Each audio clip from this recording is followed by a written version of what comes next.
everyone. I'm pleased to welcome you to our Town Hall Forum. We know that there's already been a lot of discussion and debate on boycott, divestment, and sanctions as a policy, as a movement. And so we invite you all to be here in the spirit of friendship and respectful discussion. We're friends, we're neighbors. We may differ on some of the details, but we're all in this together right now to build a world of peace and social justice. So in that spirit, I'd like to welcome all of you here. First of all, I'd like to acknowledge that we are meeting on the traditional territory of the Blackfoot in Treaty 7. And I want to make sure I don't leave anybody out. This includes the Siksika, the Pikanai, the Kainai, the Tsuut'ina, and the Stoney Nakoda First Nations. The city of Calgary is also home to the Métis Nation of Alberta Region 3.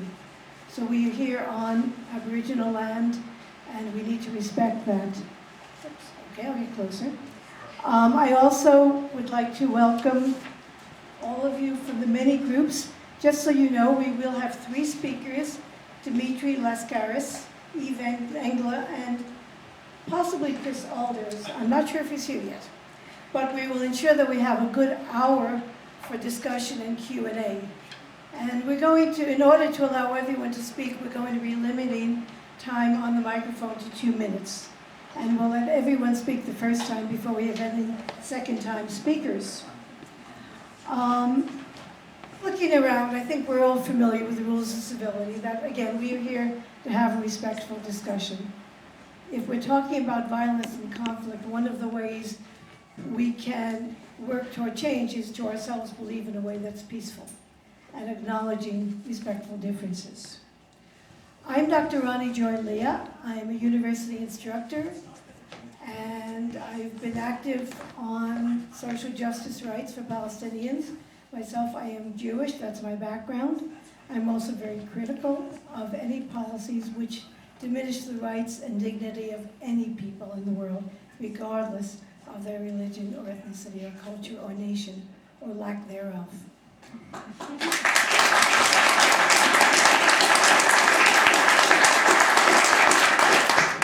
And I can say we all agree on that. Wonderful.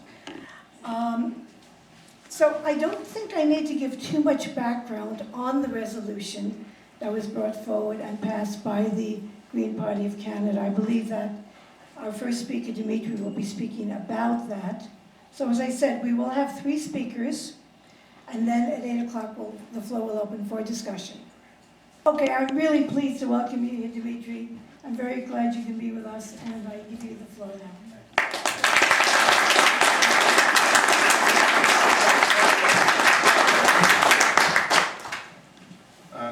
Can you hear me all? I'm going to hold this thing. Can you hear me all fine now? So, first of all, I have to express my profound gratitude to Ronnie Joy and Annette and Fuad and others who were involved in the organization of this event. Many of you will know that we initially had another venue which would have been, I think, somewhat more accommodating. And there's some disagreement about exactly what happened, but what we do know is that the venue was canceled abruptly because of communications by persons who are opposed to BDS to the decision makers at that venue. And I can't thank Community-Wise Resource Center enough for making this venue available to us on short notice. There was actually, based on information that we had, a campaign to deter them from allowing us to have this conversation. And they resisted that, and I commend them for that.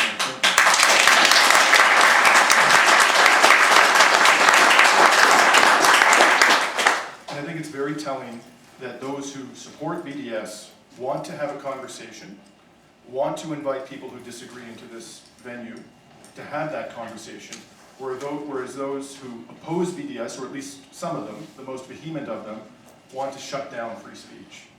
Because if you actually have the courage of your convictions, you should embrace an open conversation, because that will reveal the truth to the public. But when your side is indefensible, I say that that's when you suppress free speech, because you know that debate will result in people realizing who's right and who's wrong. So enough said about that subject. As you know, I brought forward this resolution. I've had many discussions, a lot of debate, some of it quite vehement about why we did this, and I don't think you can really do justice to the question of why it is important and critical for our party and all parties to support boycott, divestment, and sanctions without understanding the relationship between the Palestinian people and the State of Israel. And you cannot fairly come to any other conclusion in my submission when you review the facts on the ground than this. The relationship between the Palestinian people and the State of Israel is one of oppressed to oppressor. We hear it said all the time in this country that this is a conflict. Yes, it is a conflict. There are two belligerents, but that word, that notion, doesn't convey any information about the relative power enjoyed by the two sides. What is undeniable, if one has an objective review of the facts, is that there is a grotesque disparity of power, military, economic, and political, between the State of Israel and the people of Palestine. And why do I say that? Briefly, first of all, the State of Israel and the people of Israel have had a sovereign state for almost 70 years. And during that period, the people of Palestine have had no sovereignty at all. Even though, as a matter of international law, they are equally entitled to self-determination. No less entitled to self-determination than the citizens of Israel. And moreover, during that period, during which they've had no sovereignty and highly restricted freedom of movement and no real democracy in their society, they have had to endure for almost 50 years of brutal occupation. And there's an international consensus about what that is. It is an occupation. And in the occupation, what you see, and the economic statistics bear this out amply, is relative prosperity for the Jewish population of Israel and relative destitution for the Arab Palestinian population, both of Israel itself and the occupied territories. In 2014, Gaza's unemployment rate set a world record of 47%. Almost half the population was unemployed. We think of 25% as being a devastating Depression-era level of unemployment. This is double, almost double that. In 2014, the West Bank, by comparison, was living in opulence with an unemployment rate of 18%, but in this country and in any Western country, we would consider 18% to be utterly unacceptable and an economic crisis, a full-blown economic crisis. By comparison, the unemployment rate in Israel was 4.6% in August of 2016, which is even lower than the unemployment rate in this country, which is one of the wealthiest countries in the world. In Israel itself, there is a relatively high degree of poverty. Israel has the highest poverty level in the OECD at 21%, almost double the OECD average. But poverty in Israel falls disproportionately upon its Arab Palestinian population. In a March 2011 report by the Legal Center for Arab Minority Rights in Israel, it was reported that 50% of Arab families, over 50%, live in poverty. And of the 40 towns in Israel with the highest unemployment rate, 36, virtually all of them were Arab towns. And the employment rate for Arabs was a little more than 2/3 for the Jewish population of Israel. And in September 2014, the World Bank reported that nearly 1 in 4 persons living in the occupied Palestinian territories live in poverty.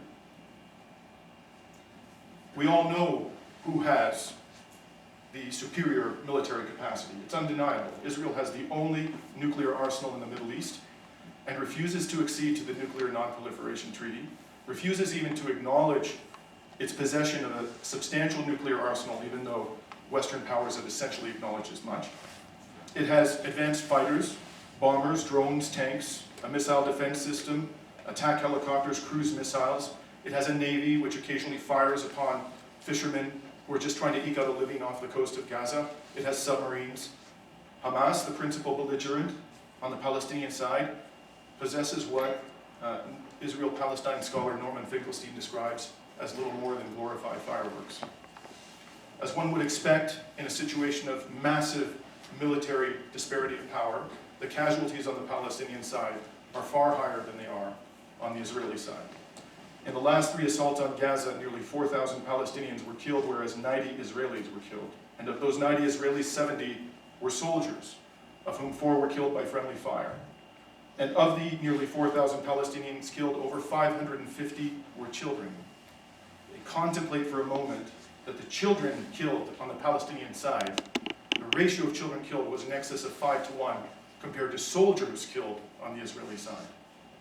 And in the last assault in Gaza in 2014, nearly 3,400 Palestinian children were wounded, of whom over 1,000 were left permanently disabled. Imagine trying to care for those 1,000 children, or over 1,000 permanently disabled children, in an economy that is absolutely devastated, where the unemployment rate is nearly 50%, and where it's difficult to get essential medicines and surgical equipment because of an inhumane siege. In these 3 assaults on Gaza, which the Israeli military refers to obscenely as mowing the lawn, the overall ratio of Palestinian dead to Israeli dead was approximately 40-1, leaving no doubt, I say to you, as to who is the aggressor. The Palestinians are the aggressor, suffering 40 times as many casualties as the Israelis. Are we really to believe that? There's no doubt from a legal perspective that the settlements violate the 4th Geneva Convention. The International Court of Justice so held unanimously with the concurrence of a United States judge over 10 years ago. Multiple Security Council resolutions to which the United States government itself acceded so declare. Canada and the EU also have acknowledged that the settlements violate the 4th Geneva Convention, and I invite you to go to the website of the Ministry of Foreign Affairs of our own country, where they say this and also describe the settlements as a serious obstacle to peace, even as our government rolls out the red carpet year after year for Israeli leaders in this country. Article 1 of the 4th Geneva Convention states, the high contracting parties undertake to respect and to ensure respect for the present convention in all circumstances. What does this mean? It means that it's not sufficient for our country, which is a high contracting party, to abide by the 4th Geneva Convention, but we have a positive duty to ensure that our close ally Israel also complies with the 4th Geneva Convention in all circumstances. So by failing to take peaceful measures to ensure respect for the 4th Geneva Convention in the Palestinian territories, Canada is itself violating the 4th Geneva Convention. What does Amnesty International, which I hope we can all agree is one of the world's, if not the world's most reputable human rights organization, have to say about the condition of the Palestinian people? This is from its most recent report. In the West Bank, and I'm quoting, including East Jerusalem, Israeli forces committed unlawful killings of Palestinian civilians, including children. Israeli military, police, and security forces, quote, tortured and otherwise ill-treated Palestinian detainees, including children, particularly during arrest and interrogation. Our government is supporting a state that is torturing children. On numerous occasions, journalists covering protests and other developments in the West Bank were assaulted or shot by Israeli police and military forces. I represent one of those journalists, Rehab Nazal, and I'll talk about her more in a moment. Quote, in the West Bank, including East Jerusalem, Israeli forces demolished at least 510 Palestinian homes and other structures without Israeli permits, which are virtually impossible to obtain. So Palestinians living in the West Bank need permission of an external military authority to build in their own homeland, on their own land. It's virtually impossible to obtain that permission. And if they have the courage to defy the military authority, their homes are routinely demolished. Quote, Israeli forces maintain their land, sea, and air blockade of Gaza in force since 2007, imposing collective punishment on the territory's 1.8 million inhabitants. In fact, as a result of this siege of Gaza, the United Nations predicts that Gaza, home to 1.8 million people, one of the most densely populated regions in the world, will be unlivable by 2020. And I'm told in one of these town halls that the UN has in fact advanced that estimate and now is saying that it's going to be by 2018, in less than 2 years, unlivable. The matter is one of dire urgency. Collective punishment, which is precisely what's being imposed on the Palestinian people in the West Bank and in Gaza, is a violation of the 4th Geneva Convention, as is torture. And so the settlements are by no means Israel's only serious violation and chronic, relentless violation of the 4th Geneva Convention. Now, I mentioned earlier the Middle East and Europe, and I have fully embraced the narrative that one reads in the Western media about what is happening over there. And the narrative that I had embraced was that the Palestinian people are the aggressors, that the people of Israel are besieged, and that we, and Israel is the Middle East's only democracy, and that we as Western democracies, we have an obligation to support the state of Israel. But over time, over the course of those 4 visits, and for a variety of other reasons, I came to understand that that narrative is profoundly false. And on my 4th visit, I visited Rehab Nazal, who is a Palestinian-Canadian journalist living in Bethlehem and splitting her time between Canada and Israel and the Palestinian territories. And the reason why I represent her is because a few months ago, while she was filming Israeli skunk trucks that were pouring noxious fluids onto the homes of Palestinians in Bethlehem, she was shot in the leg by an Israeli sniper for doing nothing more than documenting the activities of these skunk trucks. And when I visited her, the first thing she did was she took me to the outskirts of Bethlehem, and there we met a 70-year-old Palestinian farmer. And what we discovered when we went there was that the wall, or what I discovered, it's certainly not something that I had understood, this separation wall, which the International Court of Justice has also adjudged to be a violation of the Fourth Geneva Convention, is not complete, it's not stationary, but it's expanding, and it's relentlessly gobbling up more Palestinian land in violation of international law. And this 70-year-old Palestinian farmer took us into his olive and lemon groves, and where he also has some beehives. And what remained of them, because much of it had been demolished in order to make way for the wall. And what he said to us there was that the state of Israel was breaking his connection to the land, which is something that I, as a member of the Green Party, was very moved by. And then we went back into the Palestinian territories, into Bethlehem itself. We walked up into the shell of a building where, which was meant to be a commercial center, but which the Israeli authorities or military had effectively commandeered in order to launch tear gas volleys at protesters down in the street in the center of Bethlehem. And everywhere I walked around in this building, I saw spent tear gas canisters, some of which had markings of the United States on them. And Rehab explained to me that these tear gas canisters are picked up every several days because they're toxic.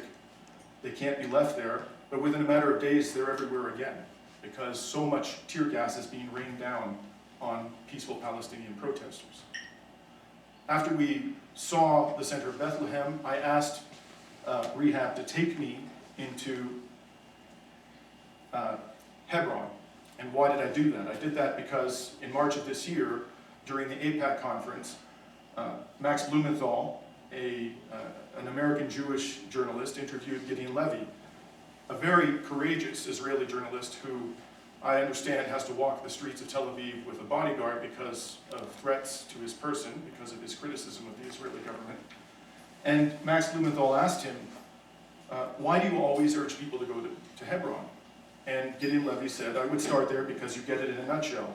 There is no other place where you can see the Israeli policy, the Israeli apartheid in the West Bank in such crystal clear colors. Roads are just separated for Jews and for Palestinians. An empty town because all the Palestinian inhabitants had to run away. I mean, the settlers terrorized them so much, until most of them, there really remained only those who have no place to go. And you see the tyranny of the settlers, their brutality, and all of this for a very small piece of land. So Rehab was kind enough to accompany me to Hebron, and we started out by walking through the old market, which were cobbled streets. And the first thing I noticed that there were lots of stores and lots of merchants and absolutely no customers. And it was amazing to me that these businesses managed to function at all. The economy of Hebron is being devastated.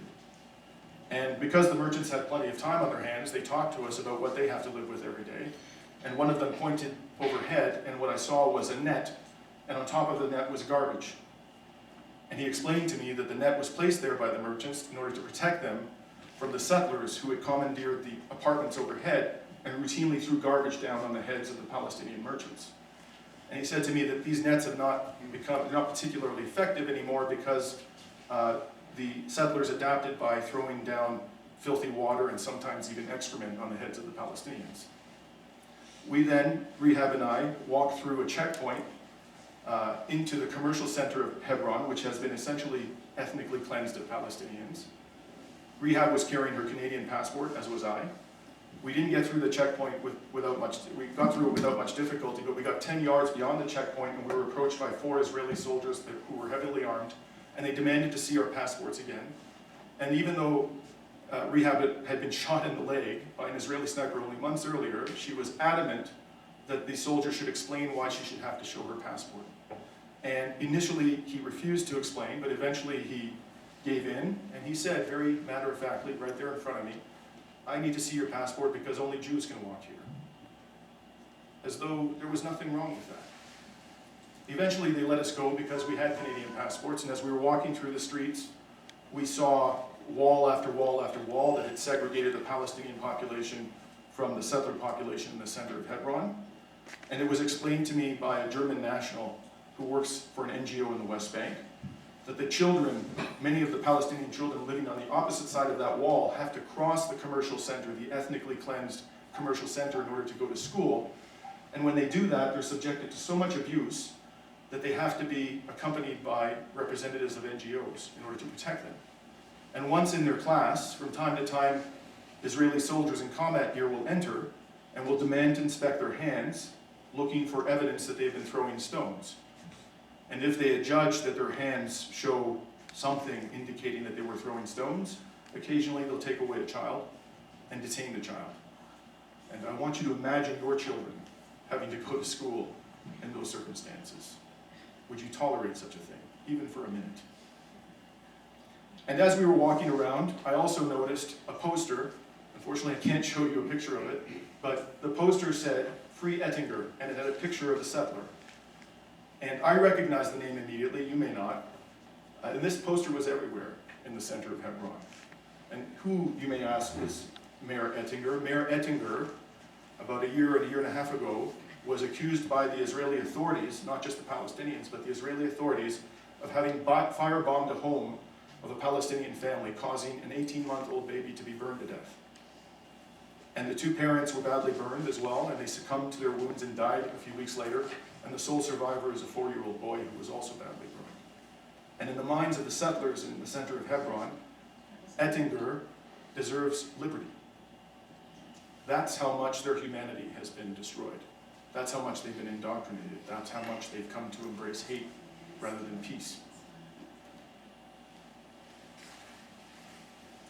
Now, after having seen all of this, I contemplated a statement that appears in something called a Vision Green, which is a marketing document, so to speak, for our party.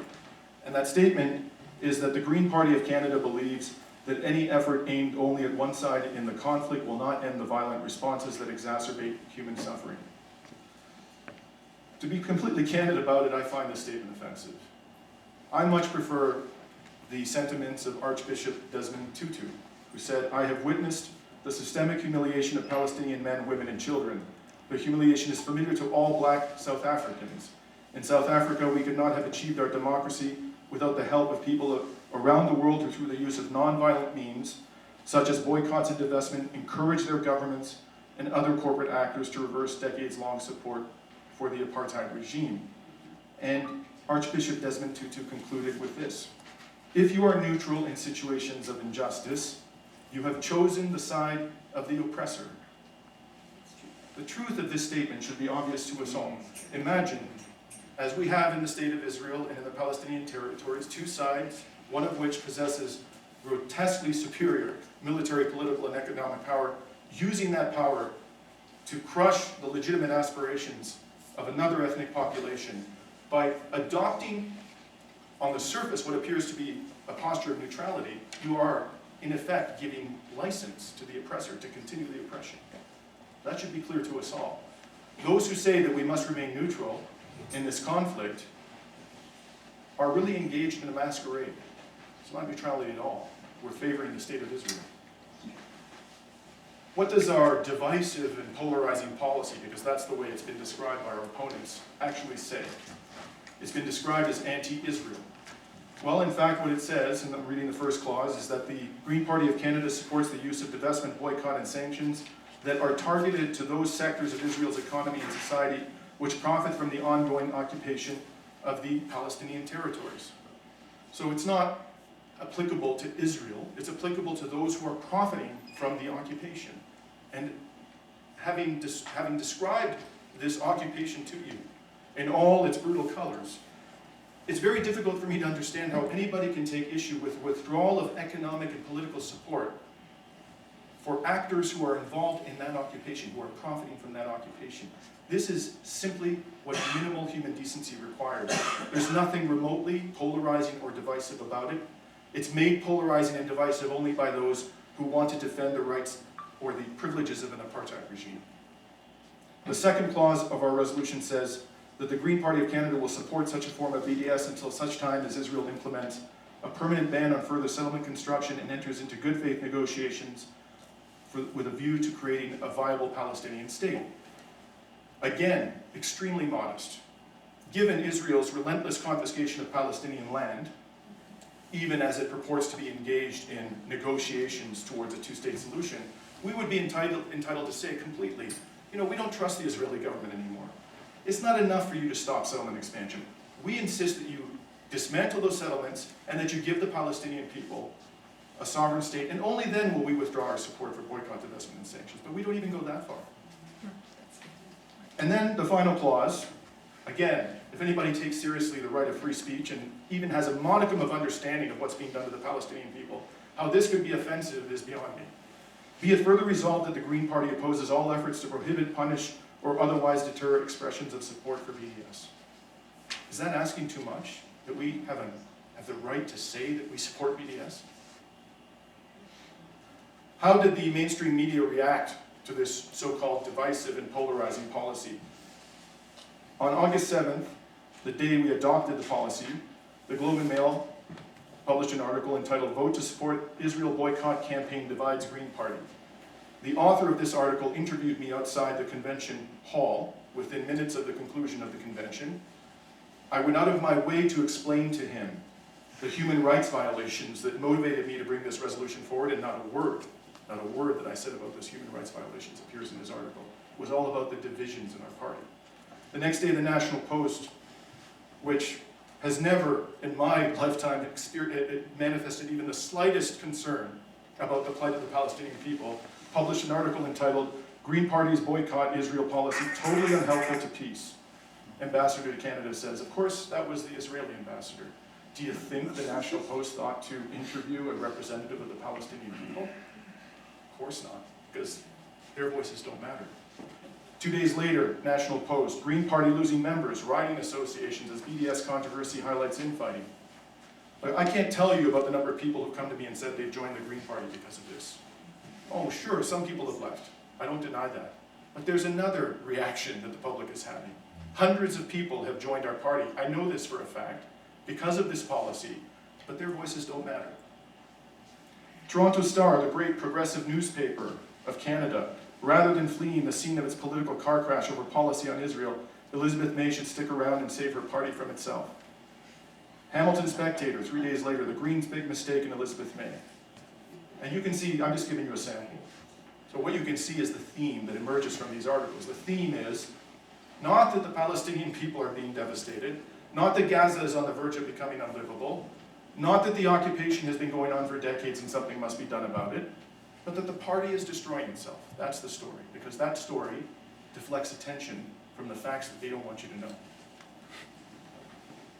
There were other voices, of course. Tyler Levitan of Independent Jewish Voices, the day after we adopted the policy, said, "This is the first time a Canadian political party with representation in the House of Commons has taken a strong and positive position in solidarity with the grassroots Palestinian movement for freedom, justice, and equality." And Tom Woodley of the Canadians for Justice and Peace in the Middle East, "By voting overwhelmingly in support of this BDS resolution, Green Party members demonstrate their deep concern for the human rights of Indigenous Palestinians." You can try and look for yourselves for a mainstream media outlet, Globe and Mail, Post Media, even the CBC, our state broadcaster, CTV, that quoted either of these gentlemen. You will not find them.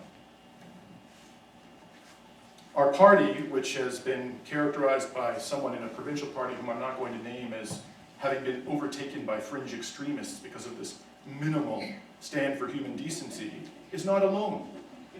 In fact, the United States Green Party, which is led by a Jewish American, Dr. Jill Stein, for whom I have the utmost admiration, adopted a policy expressing support for the full BDS movement, and I'm going to explain to you in a moment why we did not do that, okay, over 10 years ago. And the United Kingdom Green Party has also years ago adopted a policy expressing support for the full BDS movement, much more assertive and broader than ours. And those two environments, the United States and the United Kingdom, can hardly be said to be less hostile environments for the advancement of BDS. So the outward expression of support for the full BDS movement is not causing those parties to disintegrate. It's not destroying those parties. Why is it destroying our party? Why can't we embrace a much narrower expression of support for BDS?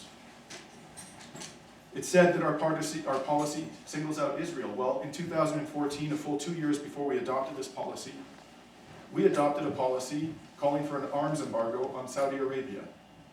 And I myself, in the 2015 election, as a candidate in London West, condemned the arms deal pursuant to which $15 billion of weaponized personnel carriers are being sold to the Saudis. I was the only candidate in my riding to condemn that arms deal. All the others supported it in unison. All the other candidates in the other 4 London area ridings supported it in unison because they said it's creating 3,000 jobs in an economy which has been hard hit by the decline of manufacturing in Southern Ontario, which is true. But jobs cannot justify arming war criminals. We, as a society, as a peaceful, wealthy society, can surely find a better way to give our citizens employment than creating weapons for war criminals. And yet, when I took that stand, and when our party said in 2014 we want an arms embargo in Saudi Arabia, no one said, Lascaris, you're singling out Saudi Arabia unfairly. No one said the Green Party is singling out Saudi Arabia unfairly. No one said that I'm an Islamophobe, that I'm anti-Arab, that I'm anti-Saudi. And here I think about the words of an extraordinarily eloquent Orthodox Jew from the United States, who's a member of Jewish Voice for Peace. His name is Michael Lesher, in which he said, the most nefarious invention of the propagandists for the state of Israel is this notion that only when you criticize the human rights record of Israel must you yoke together with your criticism of Israel a condemnation of all other human rights violators. But in the case of other human rights violators, it's acceptable to shine a bright light on them and to single them out for condemnation. And so when people like Benjamin Netanyahu say that there's a double standard in the case of Israel, he's quite right, except that the double standard operates to the advantage of the state of Israel, not to its disadvantage. And by the way, this neutrality that we claim to have is a complete masquerade, overtly and implicitly. The United States government just announced the single largest pledge of bilateral military assistance in U.S. history for the state of Israel, US $38 billion over 10 years. Gideon Levy said, in righteous indignation, $300 for each US taxpayer for the next 10 years, not towards America's considerable social needs, not to assist truly needy countries. Imagine what $38 billion would do for Africa, but to provide weapons for an army that is one of the most powerfully armed in the world, one which methodically defies the US and the international community. And on cue, Benjamin Netanyahu, within days, announced that the state of Israel was going to allow the construction of yet another settlement in the West Bank, which is a war crime. That is a war crime. Obama said, I strongly condemn the announcement. But will Obama reduce the $38 billion military aid package by $1? There's no indication that he will. Now, it's said that we shouldn't endorse social movements, another criticism that's been levied against our policy. Well, someone has yet to explain to me why it was acceptable for our party's leader during COP21 in December of last year to declare our endorsement of the LEAP manifesto, something that I completely support. That was absolutely the right thing to do. The LEAP manifesto, if you ask those who drafted it and those who are members of the LEAP movement, is a social movement. That's exactly what it is. It's a social movement. Its leaders are not beholden to us. They could take a path that departs from our party's policies, and if they ever did that, we could simply say, well, you know what, we withdraw our support for the LEAP manifesto. You've gone off on some tangent. We can't support you anymore. Why is it acceptable for us to support an environmentally related social movement, but unacceptable for us to support a human rights related social movement? No one has offered a remotely plausible explanation for that. And as it happens, we don't even endorse the movement, as the US Green Party has done, and as the UK Green Party has done. Why do I say that? Because the BDS movement, you can see this for yourself by going to the website of the BDS movement, has 3 goals. An end to the occupation of Arab lands, which not only includes the Palestinian territories, but the Golan Heights. We say nothing in our resolution about the Golan Heights, it's Syrian territory. Secondly, the right of return for Palestinian refugees, which is guaranteed to them by General Assembly Resolution 194. And of course, why shouldn't they be allowed to return to a home from which they were forcibly driven, their own homeland? That's a right that they have, but we say nothing about that. And finally, full equality for Arab Palestinian citizens of Israel. Why would anybody take any exception with the notion that Arabs living in Israel should have equal rights as the Jewish population? Why would that be offensive? But we say nothing about that. Our resolution is focused only on the settlements because there is near universal agreement that the settlements are a violation of international law, and they have been expanding relentlessly for decades. This is required by minimal human decency. We do not endorse the BDS movement. Our policy is much narrower than that. Regrettably, within 48 hours of our having adopted this policy, our leader announced that she was devastated and that she was contemplating her resignation. And she said she wanted to reflect upon it, went away for a week or two on vacation, came back and announced that she wasn't going to resign. And when she was asked pointedly by the media what would happen if the policy is not overturned, she declined to say that she would not resign. So the threat of resignation has not been taken completely off the table. And it was in that context that the Federal Council of our party on August 21st decided to have a further general meeting of the party here in Calgary. And many people, I've done 14 town halls around the country in 6 weeks, stretching from Montreal to Victoria. There's a reason why I came here last. I expected that this was going to be the toughest audience. Sure enough, this is the only city in which I've held a town hall where we had the venue canceled on us. And I think that's quite telling. People have asked me why. Why did the party choose Calgary? I have the utmost respect for the citizens and residents of Calgary. But I must say that if you wanted to find an environment where you're going to have some difficulty selling the BDS initiative, this was probably the right place to go. That's the truth. Now, despite my belief that this meeting is illegitimate, in my view, even though I don't like David Cameron, the way David Cameron dealt with the Brexit vote is the way a leader ought to deal with a loss on a matter of such importance. David Cameron went up to the podium the next day after having lost Brexit and said, "I resign." That was honorable. Whatever other complaints I may have about David Cameron, I think that that was the right thing to do. On the other hand, he could also have said, "I accept the will of the British people, and I will proceed and give effect to that will." That was a legitimate option that was also available to him. What is not legitimate is for the leader of the party, particularly where we only have one seat in Parliament, and therefore our leader exercises enormous leverage, to say, if you don't change the vote, then I'll resign. Imagine if David Cameron had gone up to the podium and said the next day after the Brexit vote, "You silly British people, you made the wrong call here. I don't like what you decided. I'm going to give you another chance to get it right. We're going to have another referendum in 3 months. And then I'll decide whether I'm going to stay on as the leader." I think the British people would have been rightly outraged by that. They would have said this is a subversion of the democratic will of the British people. You had your chance. There was a full and fair debate, which was the case here. This resolution was more extensively debated than any resolution at the convention. The rules were followed to the letter. Robert's rules, which our leader has complained about, she herself voted for the application of those rules at the convention. And therefore, her choices, not that I wanted her to resign, I never contemplated that that would happen, and that was not the goal. But her choices are to either leave the role of leadership or accept the will of the members and do her best to represent their will, which is exactly what she said the role of a leader was before the convention. Despite my objections to this meeting, I have agreed to participate in discussions with a view to finding a consensus compromise. And those discussions are actually going to start tomorrow with select members of Shadow Cabinet in Vancouver. I'll be heading there with Lisa Barrett, who was also removed from the Shadow Cabinet along with me because of her defense of the BDS policy.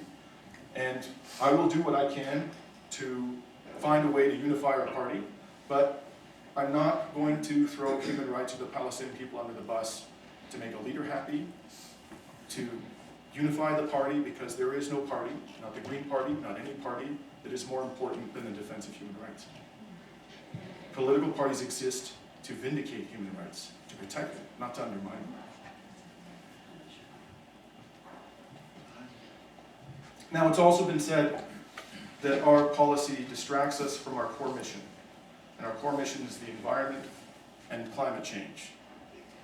I couldn't agree more that the climate crisis is something that requires our urgent attention, and that the environment is something that requires our urgent attention.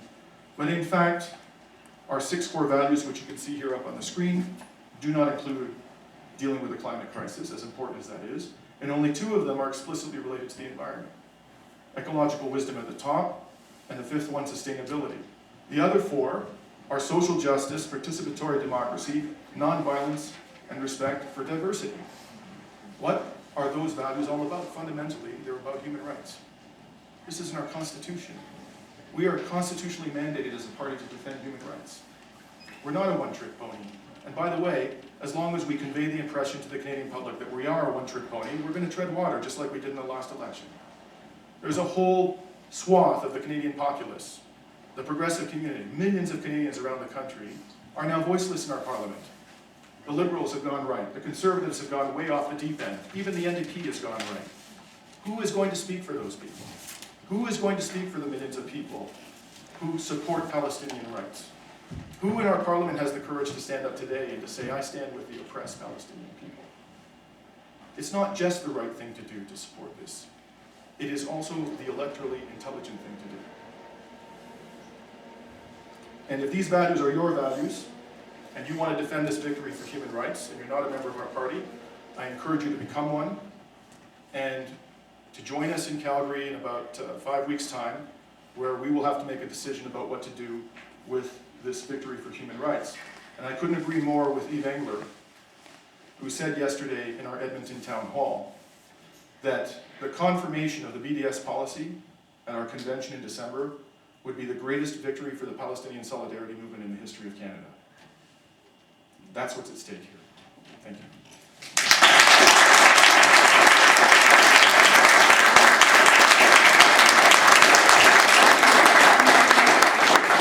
Introduce our second speaker, and this is Yves Engler. He's author of the new book, A Propaganda System: How Canada's Government, Corporations, Media, and Academia Sell War and Exploitation. I'm very interested in hearing more about this as an academic and an activist. Basically, I'm going to speak to one element of this issue that's received a fair bit of attention, that Dimitri touched on a bit, which is the question of singling Israel out. Right? That's the idea, one of the main arguments against this type of policy is the idea that we'll be singling Israel out. And it's an argument. Sometimes there's an inferring of anti-Semitism in making that argument, but it's an argument that's really not based in any fact. Because the truth is Canada has been singling Israel out. This country, political forces in this country have been singling Israel out, but it's always been in Israel's favor, right? And there's a long history of that. And so Zionism in this country does not begin as a Jewish movement. It begins as a Christian movement. There's Christian Zionist activism in this country for decades before there was a Jewish Zionist movement. The late 1800s, 1860s, 1870s. The leading Christian Zionist was a man by the name of Henry Wentworth Monk, who was an Ottawa area businessman.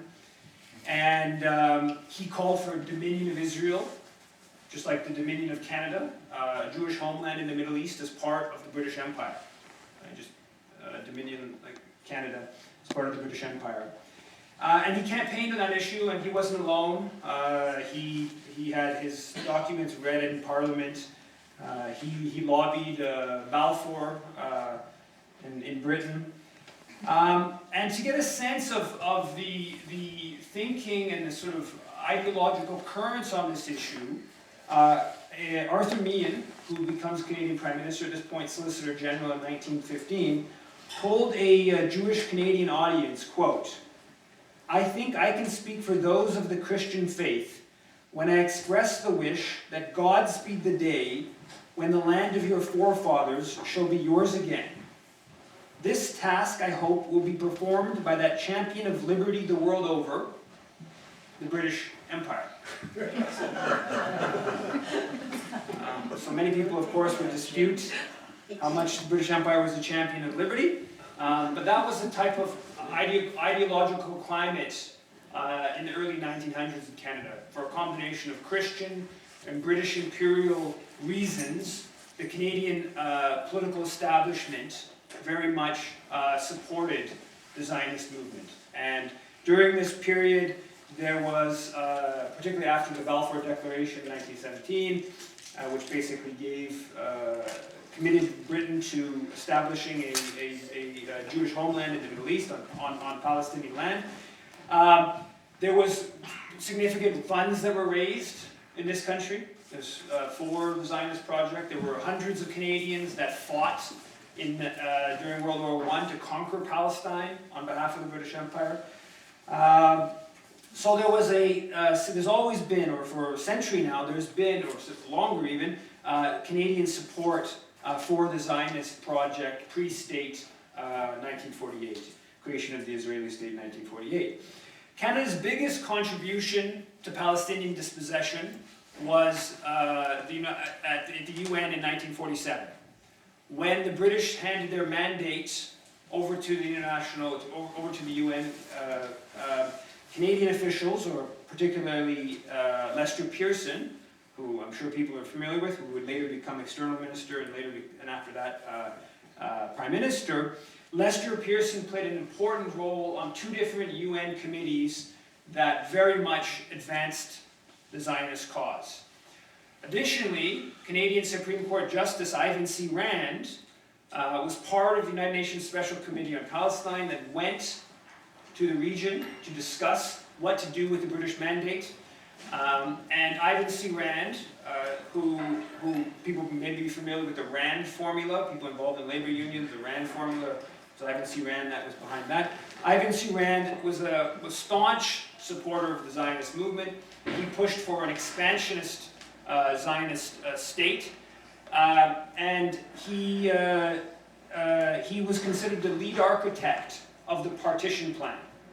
The partition plan gave the Zionist movement 55% of historic Palestine, even though the Jewish community was less than a third of the population, owned less than 7% of the land. So it was an incredibly unjust a plan that the indigenous Palestinians, of course, resisted correctly.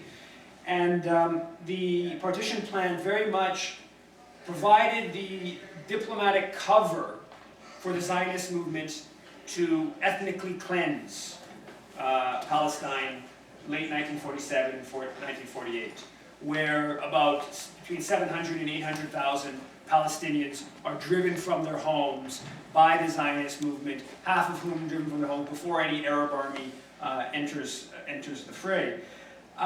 There were, of course, also Canadians who participated in the ethnic cleansing of Palestine. There were Canadian soldiers who fought with the Canadian military during World War I, who participated. The Israeli military, or the Israeli Air Force, should I say, it was Canadians, it was actually Canadian that led the Air Force. Canadians were heavily involved in the Israeli Air Force at the beginning. So Canada contributed to the dispossession of Palestinians even before and during the creation of the Israeli state.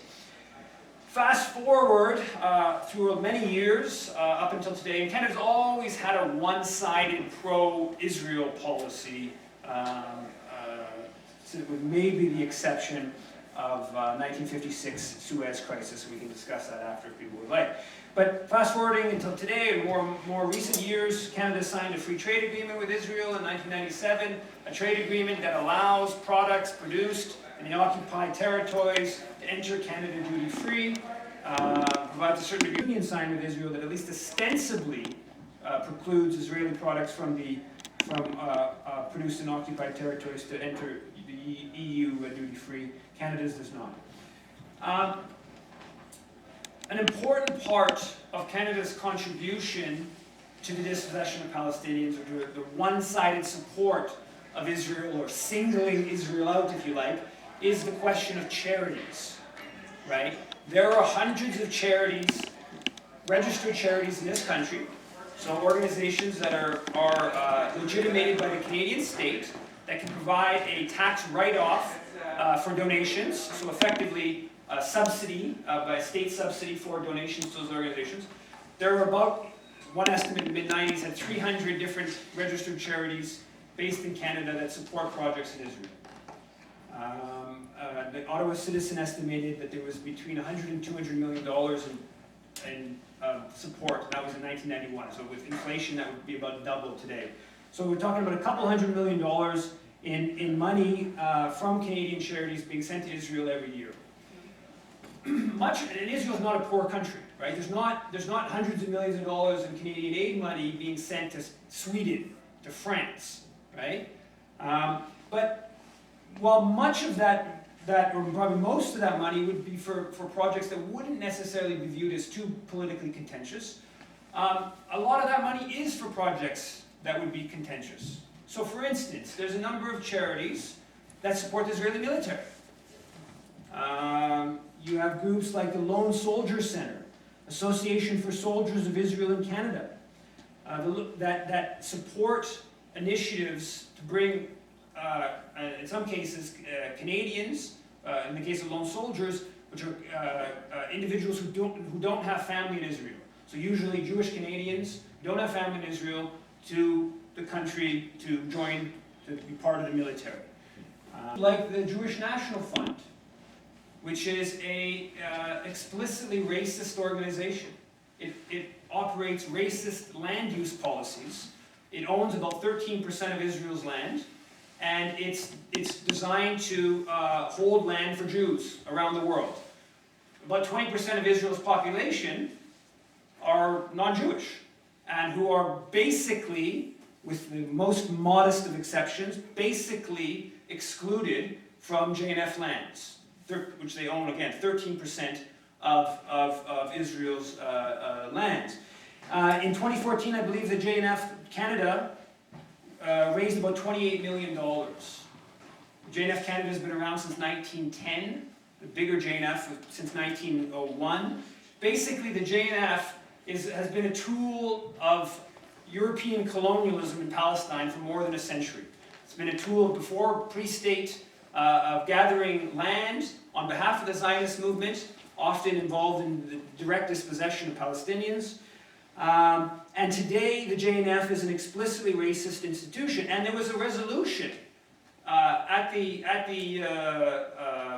convention at the Green Convention in August to call on the Canada Revenue Agency to investigate the JNF, whether it followed Canadian human rights rules. And one of the things that Elizabeth May and others within the leadership did was they basically neutered the resolution. So it just called on the Canada Revenue Agency to look at all charities that might violate human rights laws. Just eliminated Jewish National Fund from the actual resolution. So you have a group like the Jewish National Fund. Also the Jewish National Fund, I'm sure some people in the room are familiar, it created something called Canada Park on the remnants of 3 Palestinian villages that were destroyed, or people were driven from their homes in the 1967 war. These were peaceful villages, and people have never been allowed to return to their homes because there's a JNF has raised tens and tens of millions of dollars for Canada Park on the remnants of their villages. And you have like different Canadian institutions like the Toronto Police, Canadian politicians that have plaques devoted to them because they've donated to Canada Park. Also, it's legal in this country for registered charities to provide support to settlement projects. Right? There are organizations, registered Canadian charities, a group like Christian Friends of Israeli Communities, that explicitly says that it supports projects in what it describes as Judea and Samaria, which are the occupied West Bank. So while it's possible for registered Canadian charities to support the Israeli military, support racist institutions like the JNF, support settlement expansion, it's important to see that, or contrast that, with how Palestinian charities are treated. It's an immense double standard. So the most obvious example is a group called IRFAN, International Relief Agency for the Afflicted and Needy. It's a Muslim-based, predominantly Muslim charity based in Toronto, and it it lost its charitable status. In fact, it was actually added to the Canadian, initially lost its charitable status, then added to the, actually deemed a terrorist organization. It's the sole Canadian-based organization on Canada's terrorist list. And that happened because Irfan was supporting orphans in Gaza. And the way it was supporting orphans, or way it was channeling the money towards the orphans, was through the post office in Gaza. Many places, post offices and banks, or post offices operate as banks. And something that the postal workers here want to see happen. Anyways, the post office, since Hamas won the legislative elections and took control of Gaza, the post office is run, of course, by Hamas. They oversee the post office. Additionally, Irfan sent a dialysis machine to a hospital in Gaza. The hospital in Gaza, under the health ministry run by Hamas. And so Hamas, of course, is a banned terrorist organization in Canada, like about a half dozen other Palestinian organizations, right? So much of Palestinian political life has been dubbed a terrorist organization in this country, so a group in Canada cannot support that terrorist organization in any way. So even if you're channeling money through a post office, through the real charity, through a post office, through a health ministry, but because Hamas runs those ministries, Irfan had its charitable status cut off, and in fact, like I said, it's actually been listed a banned terrorist organization. So there's incredible double standing. Support the Israeli military, support racist institutions, support settlement projects. On the Israeli side, on the Palestinian side, you might find yourself, you'll lose your charitable status, you might find yourself on a terrorist list, and in fact you might find yourself pursued legally if you support the wrong Palestinian political factions. Another component of Canada's support for Israel that received very little attention, which is actually portrayed to us as support for Palestinians, is Canada's aid to the Palestinians and to the Palestinian Authority. We have the internal government documents that state very clearly that Israel puts pressure on Canada, has put pressure on Canada to support the Palestinian Authority, provide aid money, provide support, notably for security reform, to build a Palestinian security force to essentially oversee Israel's occupation of the West Bank. And so we have those internal government documents. So part of the backstory is that in 2006, when Hamas won legislative elections, Canada immediately cut off its aid to the Palestinians, a way to put pressure. When there was a Palestinian unity government, Canada worked to undermine that Palestinian unity government. When the Palestinian unity government collapsed, Canada immediately pumped in money to support the Fatah-led Palestinian Authority that was battling with Hamas. According to Canada's ambassador, Canadian aid support to building up a Palestinian security force under the Palestinian Authority was, quote, to ensure that the PA, Palestinian Authority, maintains control of the West Bank against Hamas. That's Canada's ambassador. So to support one Palestinian political faction against another Palestinian political faction. That's the sort of narrow objective. The broader objective is to, as I mentioned, to enable Israel's ongoing occupation of the West Bank. It's important to note that throughout history, colonial authorities have always turned to local forces to do as much of their security work as possible, right? It wasn't British military that oversaw all of the colonial project in India. In fact, it was mostly Indians, with Brits at the top echelons of that endeavor. And Israel's no different. Israel would prefer to have compliant Palestinians do as much of the security work as possible. So Canada has been part of a project led by US for a number of years, led by US General Keith Dayton, alongside Canadian RCMP and military trainers, and British, French, British, American, Canadian training Palestinian security force.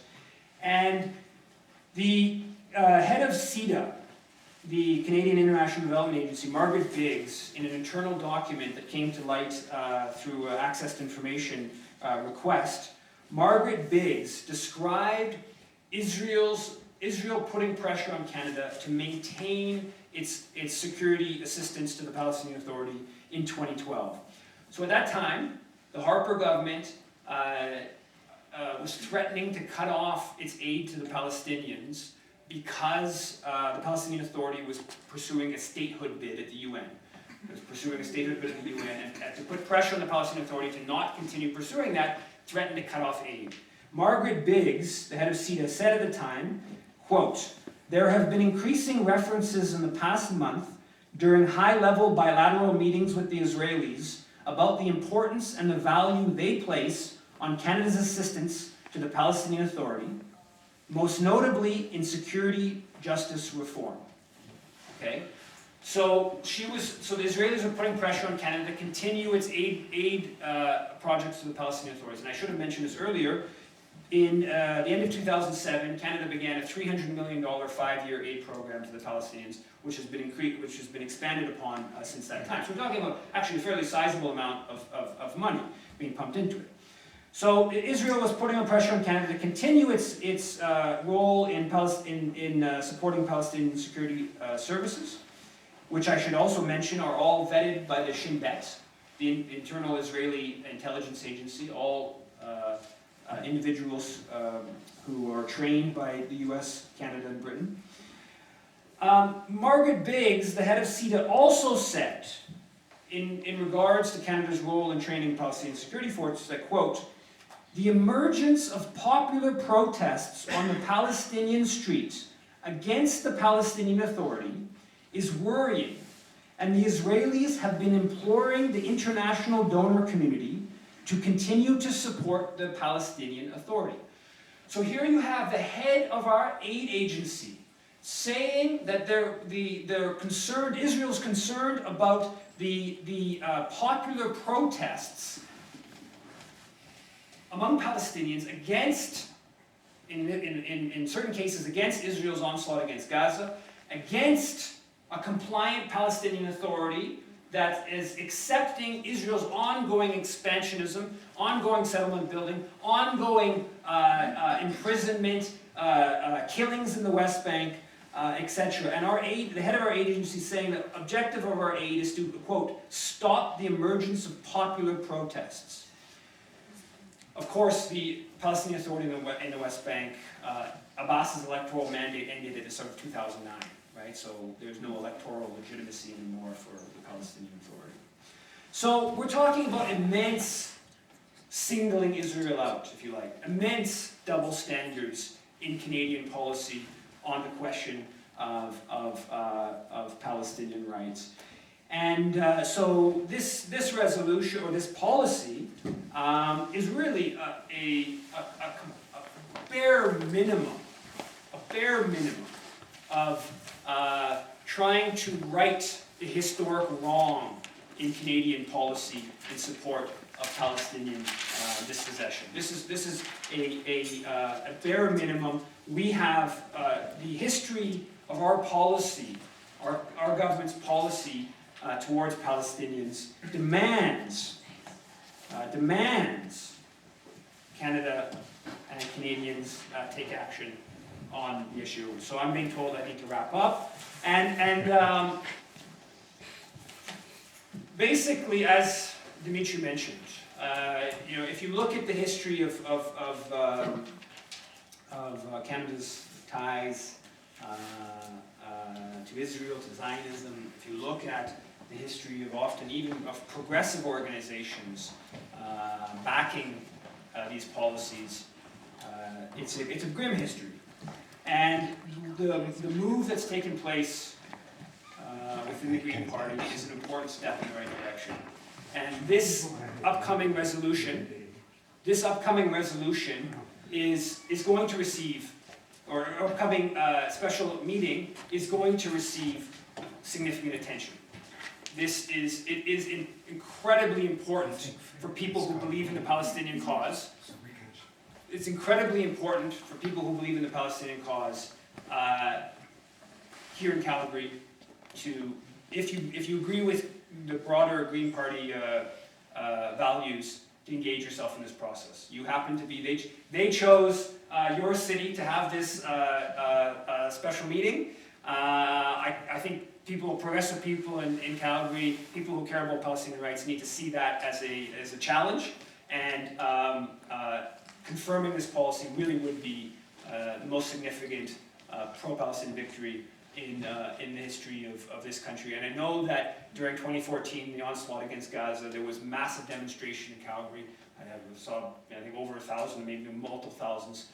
There's no reason that if you can have a demonstration like that, you can't find 50, 100 people in the city that get to that special meeting, confirm this policy, and do a small bit in righting historic wrong. I'll leave it at that. Thank you. Thank you very much. My own involvement, I'm a member of the Canadian Friends of Nevi Shalom Wahara Salam, the Oasis of Peace, and that is an initiative, a place where Israeli Jews and Arabs live together and promote peace through their bilingual and bicultural school, through their School for Peace. And one of the things and I've been part of Women in Black, which is a women's peace movement of Israeli and Palestinian women, which has a group here in Calgary. One of the points I just want to add for consideration, the resolution for BDS and the larger movement for BDS is a peaceful way of promoting social change and human rights and support for international law in Israel. And that's my involvement in the BDS movement. I think the issues are very complex here, because I know, looking around the room, many of you active in the Green Party are equally concerned about human rights and peaceful social change. I have no doubt about that. So I think the discussion is about the importance of BDS and the Green Party policy that's been adopted. And I know there also are concerns about what this means for the Green Party. So, and I know there are very good people here with great concerns about these issues. And so I do look forward to hearing your comments. And I want to remind people that we're here to have a respectful discussion of this so we can strengthen the movement for peace and social justice. My name is David Crow. I started working with the Green Party in 1988 when Norman Conrad was running in Calgary Centre. And I joined the Green Party because I knew the other political parties in Canada would not take on the tough positions on environmental issues that were necessary. And as my viewpoint broadened to global politics, I realized that the treatment of the Palestinians by the State of Israel was a big problem. I think 5 or 10 years from now, all the political parties will be supporting something like BDS. It's very difficult to be the first party out in front, and it's going to get us a lot of scorn from the media and all the important people in Canada, but it's really necessary to do it, even if it lost us members, which I don't think it will. It's just a statement, that's all I wanted to say. Thank you very much. So I just want to have a quick comment regarding the BDS. So I believe that the peaceful way of like resistance, the means or the only means for Palestinians in order to get or in order to prevent them from having a violent mean of resistance. So supporting the BDS is going to be the right thing for us as Canadians to prevent the increase of violence in Palestine. Thank you very much. Who was the next speaker? I believe you were. Thank you. And then you're next, for sure. So first, I just want to thank you both for coming and talking about these really important issues. I have a question though just about the resolution itself. So the second point of the resolution actually departs a little significantly from the main aims and tactics of the official BDS movement. And I want to ask why that is and what the reasons are. There's the focus on products that are from the territories, which is one thing, but more importantly I think is the aim, and what's stated is that they'll support BDS up until the point where Israel enters into goodwill negotiations for the establishment of a contiguous Palestinian state. I'm curious about that because they're within calls for Palestinian freedom. There are sort of two approaches. The state-based approach has been the more Western, politically accepted approach. It was the approach that Oslo followed. And as we know, Oslo ended up basically replacing the PLO, which represented Palestinians both in the territories, in Israel, and in the refugee camps outside, and refugees here. And it replaced that with the PA, which was focused on a two-state solution, and which only represented Palestinians in the West Bank and Gaza. And so it was essentially Palestinian refugees and Palestinians living in Israel had their voice sold out on the altar of statehood. And it's interesting because the BDS official resolutions, like the actual movement, doesn't actually mention statehood at all. It's a rights-based approach, which contrasts with the state-based approach, and it focuses on, it mentions the rights of refugees, the rights of Palestinians in Israel, as well as the rights of the end of the occupation. And I'm wondering why that decision was taken, it's obviously a very controversial decision, I think, position within Palestinian, solidarity communities, and I'm wondering if that decision was taken in collaboration with Palestinians. I'm inherently skeptical of anything that looks like an attempt to sanitize a message of full Palestinian freedom, and sacrifice it on the altar of political acceptability or party unity or anything like that. So that's my question, is what was the reason for that? Thank you, a very important question. Just want to make sure I understand. You're saying what was the reason for limiting, specifically tying the support for BDS to the creation of a sovereign Palestinian state? Is that and excluding the call for the right of return and equal rights for Palestinian citizens of Israel? Yes. The main BDS movement contains. Those are very good questions. I drafted the resolution, and despite the claims that I'm an extremist fringe member of the party, which have come from somebody on the West Coast that I'm not going to name, I saw this as a block, as a step-by-step process, as a block building exercise. And I thought if we could get our party over the hurdle of expressing support for BDS in a limited way, for a limited purpose, that we could then build on that victory. My primary objective was to break the taboo around BDS and around criticism of Israel's human rights record, and I had no intention of stopping there. Personally, I must tell you that I have now great skepticism about the viability of the two-state solution. When I went to Palestinian territories in April and May of this year, I saw extensive settlements that were so extensive, an occupation that had become so ingrained in the life of the West Bank, that it's hard to imagine that that the Israeli state will ever give the Palestinian people a viable contiguous state along the 1967 borders. I think now the best hope for the Palestinian people is a one-state solution with equal rights for all. And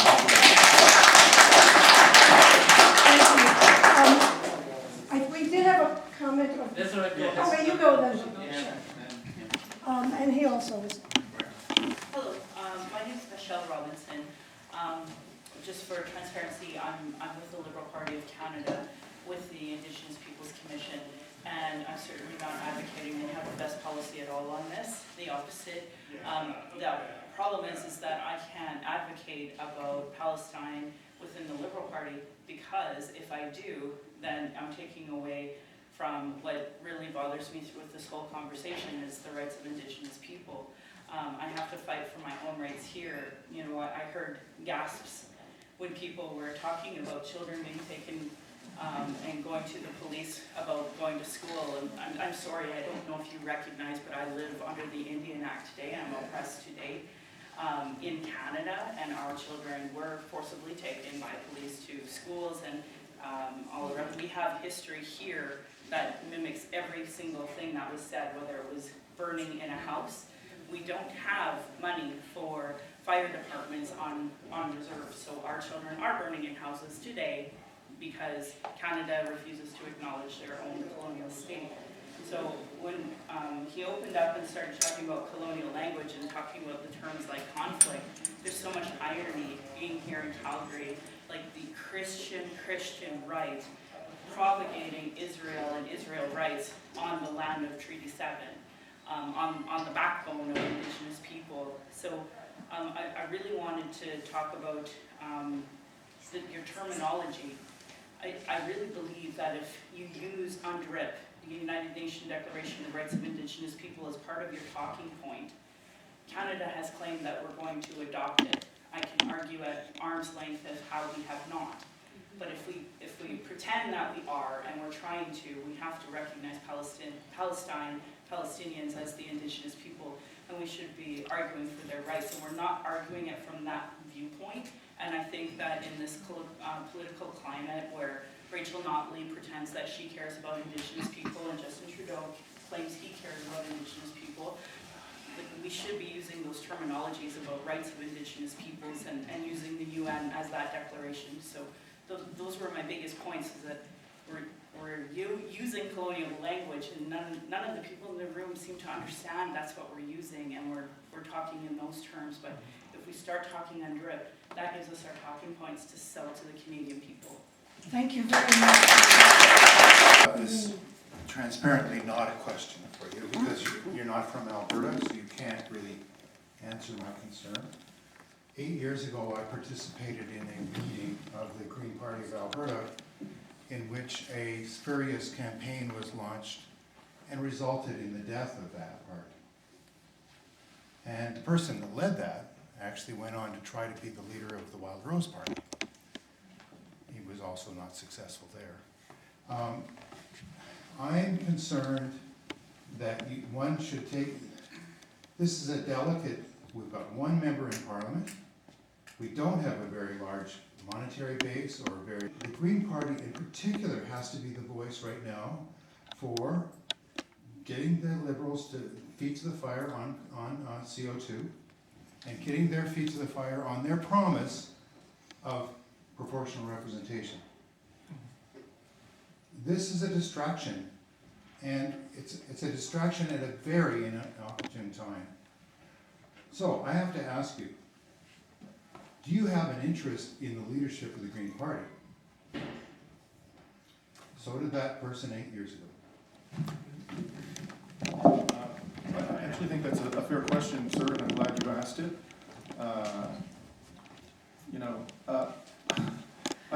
It never occurred to me when I filed this resolution, when I submitted this resolution, that we would be having a debate about Elizabeth May's leadership a few months later. Never occurred to me. I never imagined that Elizabeth May would threaten. First of all, I thought we were going to lose, because Elizabeth May told me at the very outset. She came to me and asked me to co-sponsor the JNF resolution. And after she asked me that, and I readily said yes, I said, will you co-sponsor the BDS resolution? And she said no. And I said, well, in good conscience, I'm going to press forward. But at that point in time, I was thinking our leader just got 94% approval from the members. There's like, I have no hope in hell of winning this fight. And I actually had my resignation speech written, because as a matter of conscience, I couldn't remain in the shadow cabinet if we lost. I anticipated we were going to lose. Never occurred to me that we would win, and then she would threaten to resign. Now we find ourselves in this place. Okay, do I want to become the leader of the Green Party? I don't. This is not my plan in life. I did not plan to be a leader of any party. If she were to resign, and none of the many capable people in our party who could replace her came forward, I can't rule out that I would consider that possibility, but I assure you, sir, it is not what I want. It was not what I contemplated. And you're never going to see me going to the Wild Rose Party or any party. All right. On that we're all agreed now, right? Okay. And you next. All of your facts on the ground, I really appreciated.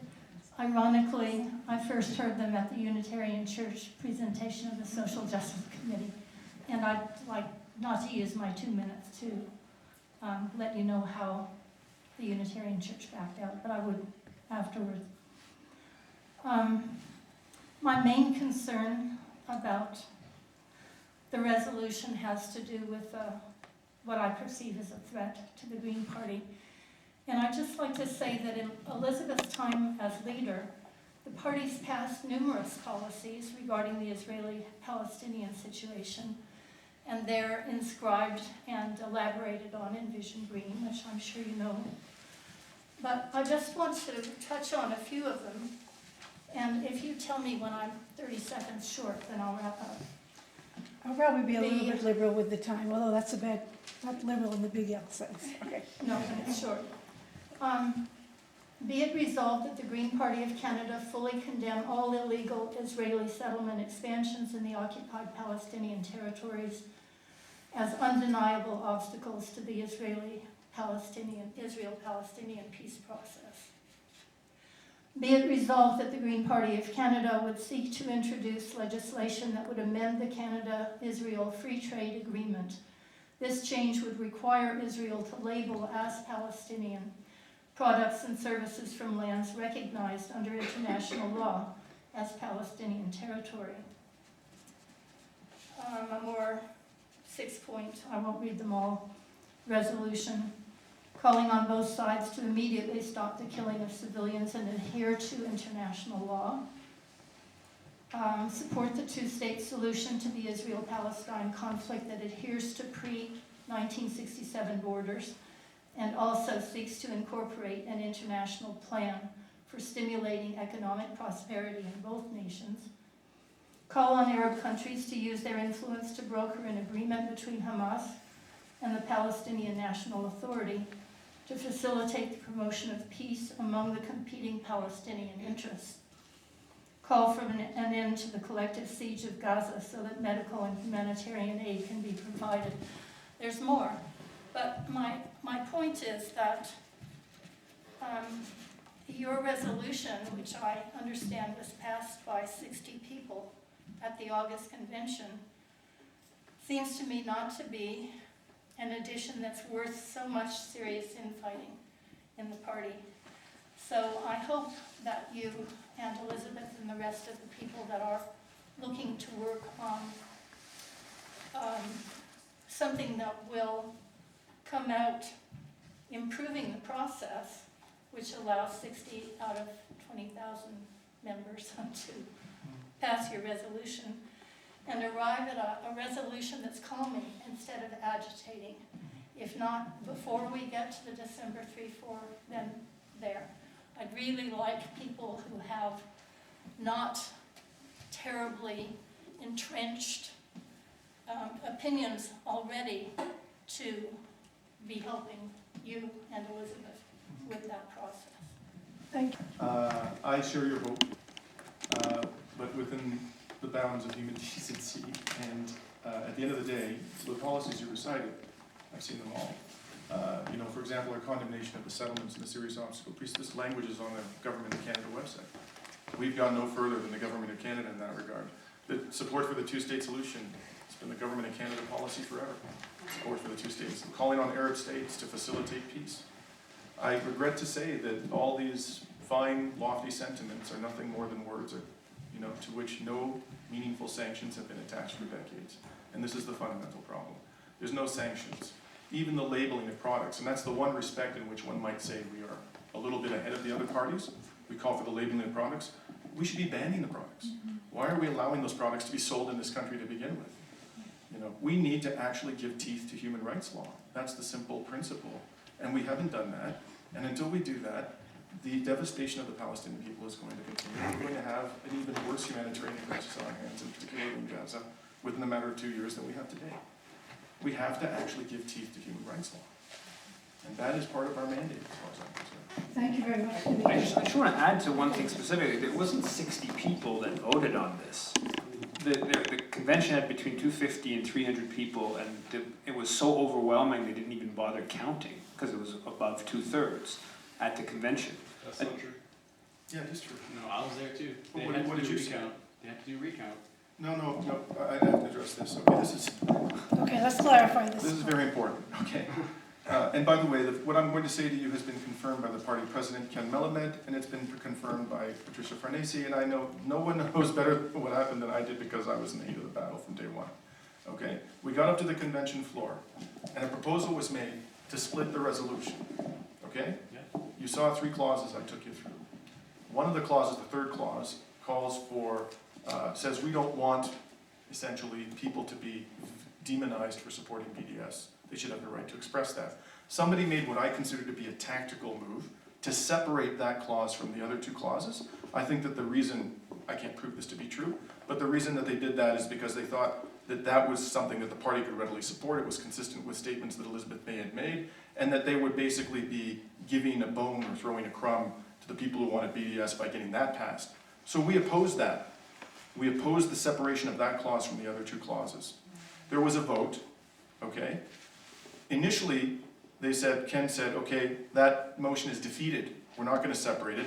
But Elizabeth May put up her green card, or her red card, I'm sorry, her green card, she wanted it to be passed, and said, oh, I want a hand count. And when the people in the audience saw that she put up her red card and or green card and she was in favor of the motion, they then had another vote, people put up their hand, and it was so close that there was a hand count. That's what you're talking about. There was a hand count on the question of whether or not we separate the third clause from the first two clauses.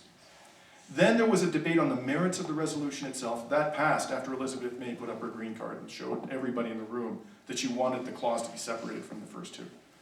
There was a hand count, then we went to the merits. On the merits, the resolution passed so broadly that there was no hand count. You can ask Ken Melamed, the party president. You can ask Patricia Farnese, who is the vice president, who presided over the meeting. They confirmed it.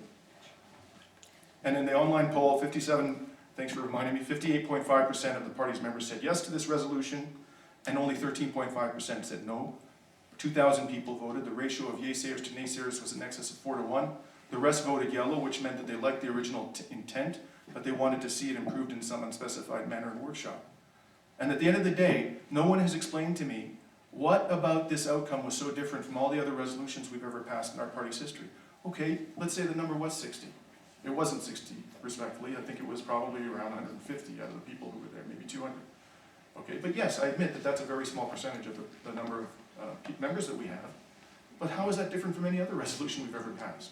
This is the party's procedure. This is how we always do things. It only becomes offensive. Yes, we never. It was Robert's rules, that was No, not but the number of people who voted is a separate issue. Okay, Robert's rules is whether or not, that says whether or not a resolution passes with 50%. But you're talking about the number of people who voted. It has nothing to do with Robert's rules. No, I was just commenting on what you just Yes. said about. Okay, so let's talk about, When I'm sorry we to, always this is very important. I think this is worth me taking a little bit No, of time. I think so as well, yes. Okay. You know, we've heard it said by Elizabeth May that normally we do things by consensus. This didn't pass with consensus. We need to go back and revisit it. Okay? Well, you should read the Green Rules of Procedure very carefully. Okay? Article 3 of the Green Rules of Procedure, which is what we're told we should have used, and by the way, at the convention, Elizabeth May, after some reluctance, voted for the application of Robert's rules. She herself voted for the use of these rules at the convention. But put that aside. If you read Article 3, what it does, it doesn't even use the word consensus.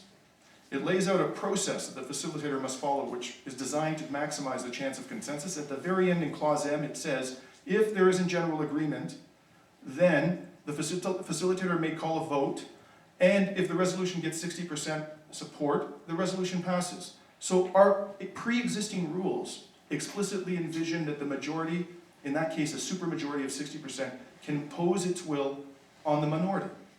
This is explicitly contemplated by the rules we had in place before. And if we'd used those rules, there's no reason to think that the outcome wouldn't have been the same. There's absolutely no reason to think that. This consensus thing, I regret to say, is a smokescreen.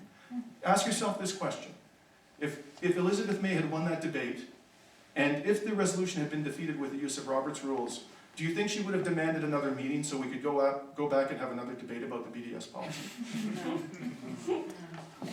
For those of you that don't know me, my name is Ala Hamdan. I'm a Palestinian Canadian, and I've been an activist in Calgary for a few years, since I've been at the university when I was a student.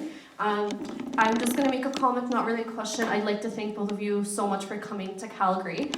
It's obviously a very important stop, and I'd just like to make a comment about the minor efforts that we've had at the university to sort of start speaking about BDS, and I'd like to say that we have been completely shut down when we attempted to put up trifolds, not really pass a resolution or anything, but at least just start bringing the discussion of BDS to the university. We had been shut down by many opposition groups, and we've been attacked as a university solidarity group with Palestinian human rights.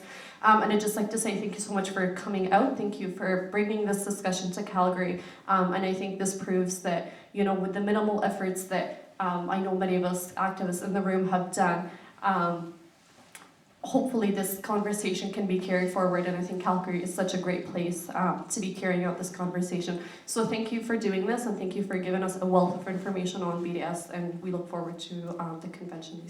Thank you, Alan. Thank you so much for coming out, and you have a lot of courage to really bring this issue to our attention and to bring it to the table. And you see a lot of opposition, or you have people that they're going to drown these voices. They're going to be part of that propaganda to drown your voice, to attack you, to divert the real issue of human rights for Palestinians and for the indigenous of that land.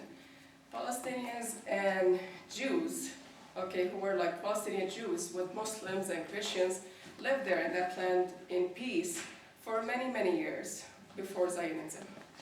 And they didn't rape and didn't really attack each other. In fact, when Israel attacked Lebanon in 2006, they destroyed a synagogue.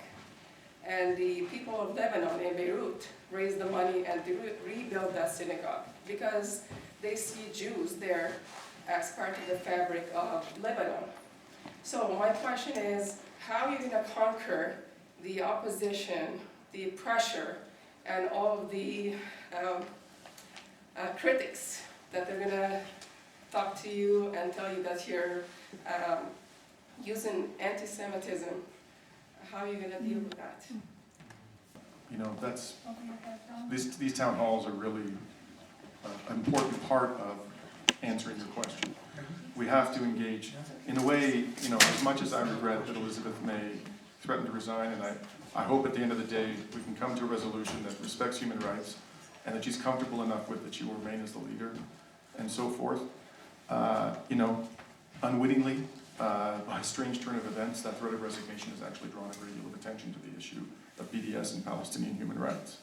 And I think it's not just me who thinks that. There are many, many people in our party who think that. And so we have been running around frantically trying to take this, there's a window of opportunity here. You know, filling up a room like this has been very difficult in the past, and we've been doing this all around the country. So by some strange sequence of events, we have an opportunity to engage Canadians in the conversation. And I think that once those facts, those basic facts and others, are related to the Canadian public because they're not being given the facts by the mainstream media, they will readily embrace BDS. They will readily embrace the cause of justice for the Palestinian people. The impediment to that is the mainstream media. We have to get around them, and we have a chance to do that now. We have to keep this conversation going, no matter what happens in Calgary. Thank you. My name's Don Dale. I was born into the United Church well over 75 years ago. But that's immaterial, really. What I want to do is to provide you a comparison. In the few years leading up to General Council 41 in 2012, a number of United Church people, a number of those having been ecumenical accompaniers and been in Palestine, been observers, reporting without any bias or anything, just telling what they saw of the oppression that was being done by the Israeli soldiers against the Palestinian people. The resolution that they presented at 2012 was passed, and as a result, the United Church took a small step of promoting boycotts of the products of the Israeli settlements on West Bank lands. And that is quite, I think, comparable, although not even on the same scale, as point 2 that we heard about in the Green Party resolution, which was passed at the last general meeting. So what I want to support here is a measured approach. Now that frustrates me, and when we had a meeting of the United Network for a Just Peace in Palestine and Israel back in September, I was one of those who spoke about, okay, we've taken this first step, where do we go from here? And I wouldn't doubt in the least that the Green Party, if this resolution continues to be the policy of the party, that there will be some escalation in the future too. I don't know, it's too premature to ask you a question about where it might go, but it wouldn't surprise me if it did, and I think it should. So that's my comment for tonight. Thank you. Thanks. Hi, I'm Heather McIntosh, and I've got some thanks for posting, and I had a chance to say in my post that I have some major concerns about this resolution. I am very concerned about the divisive nature of this and the need for us to have open dialogue within the party. I realize a lot of you are here as supporters of the BDS movement and some concerned about the BDS movement who may not have engaged with the party before. And I think this is the kind of thing that we need to have open dialogue about. The issues come up several times about the ability to dissent, the ability to have free speech, the ability to express our concerns openly. I think that's a healthy process we need to go through. And I'm pretty distressed, to be honest, that we would move forward with such a divisive issue that has the potential to, I think, be very destructive in the party. I'm a long-time human rights advocate. I've been involved with Amnesty International since, I guess, '87. And I care deeply about the human rights issues. And there's human rights violations on both sides, and we know that the balance issue needs to be addressed, and I think we need to take a look at that and have this open conversation. And so I'm super disappointed with the way that this has come forward, and I think we can do better. I think as a Green movement, we owe it to ourselves, we owe it to the country to do a better job and to have the open dialogue and process that will lead us to a resolution that really reflects the will of the party and the directions we want to go, and that takes a strong human rights position. Thank you for expressing your concerns. Well, this is exactly why we're running around the country having town halls, because we want to have an open dialogue. And I've gotten no assistance whatsoever from the party, the hierarchy of the party, to facilitate that dialogue, okay? They've consistently said you can't say that this is supported by the Green Party, this town hall. We've had to make this announcement over and over and over again. I was criticized in their first town hall because we used the Green Party logo in our promotional materials to take it out. I had a debate with Jean-Luc Cook, the shadow cabinet member, federal council member, who has led the opposition to this in Ottawa. People said to me afterwards, for and against BDS, that it was a very constructive debate. It was a credit to the party. I asked the party to post the video of the debate on the website, refused. I asked them to send an email with a link to the video, refused. I was told that a member of federal council was discouraged by the chief of staff of Elizabeth May from coming to the debate. I want to have that conversation. They're not helping me to have that conversation, okay? And I want you to think about this question. You don't have to answer it now. Would you consider this resolution to be divisive, and would you have all these concerns about it if the leader supported it? If she came out and said, I support this resolution? Yeah, you know what, I think I would. I've got some concerns about boycotts and sanctions generally. And, you know, as you know, Amnesty International doesn't take a position on boycotts and sanctions, and that's for good reason. I think a lot of vulnerable people are affected negatively by that. That's not the content of the sort of discussion tonight. I wanted to leave it more around. And the need for balance. I feel like we've had a little bit more of a one-sided presentation this evening, and it would be really nice to kind of have a more balanced dialogue. Last night, Ryan Belrose came to the Edmonton debate, and he did his boisterous thing, and he challenged me to a debate, and I said, sir, I will debate you anywhere, anytime. I'll be waiting for him to give me the date and time and place of that debate. I'm happy to debate anyone, anywhere, on the issue of Palestinian rights and BDS. Good evening, and thank you for an excellent presentation to both of you. My name is Orest, and here's my question. Dimitri, earlier in the evening, you indicated that in the occupied territories, given the tremendous amount of settlers, that is to say Jewish settlers, and settlements peppering that entire region, the notion of a two-state solution is laughable and risible and impossible. My question is this.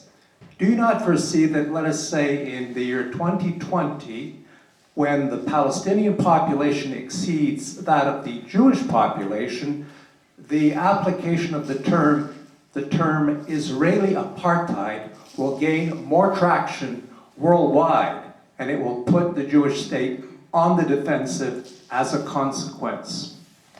Thank you. Facts already amply demonstrate the existence of an apartheid regime. You have separate roads for Jews and Palestinians in the West Bank. You have the JNF explicitly discriminating against non-Jews in Israel in the allocation of land. You have a law which says that if you're a Jewish person who lives abroad and has not been born or raised in Israel, you can come and take up your residence there and become a citizen of Israel. But if you're Palestinian and you were born and raised there but forcibly evicted from your land, you can't return. So there are ample signs of apartheid currently, and we can convince the public that there's an apartheid regime there, but just by conveying to them the facts on the ground. I think the situation you described, it'll become an even more obvious system of apartheid. That's right, more obvious. That's true. It will become more obvious. There was another around this. I'm going to just say something very simple. I'm not a member of the Green Party, and I'm upset that my party has been so silent on what's happening in Palestine. I'm very proud of the Green Party of Canada for raising this issue.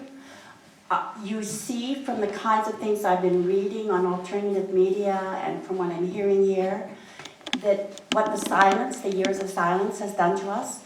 And there is no way that you get out or over injustice if you can't talk about it.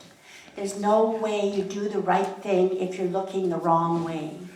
And so I think we all owe a debt of gratitude to, when I heard about it, I thought it must be the young Greens. I thought the future maybe is more just. And I was very excited, and I think maybe it's difficult, but you should be proud. You should be proud of what you've done. And there's lots of Canadians that as they learn the story are going to stand with you, because you can't be against the Palestinians and be a progressive. You just can't. Debate in Hamilton, I had a debate the other night against the candidate for Hamilton Centre from the Green Party. And at the very end, in the Q&A, a gentleman who had been very quiet walked up to the microphone and he said, "Several days ago I tore up my membership card for the NDP. I am now a proud member of the Green Party, but if you withdraw this resolution or water it down, you will lose me as quickly as you gained me." And he walked right up. I think it's a smart move. Well, yeah, I would like to hear from the Green Party members, what exactly is so divisive about this resolution? And I'm speaking as a Green Party supporter. My husband ran for the Greens provincially, so I'd just like to hear what exactly is so divisive about this. does somebody want to respond to this? Well, the person who said it's divisive. Sure. Well, or Heather, or Susan, if you. Well, I could explain it, because you're... No. you're Exactly.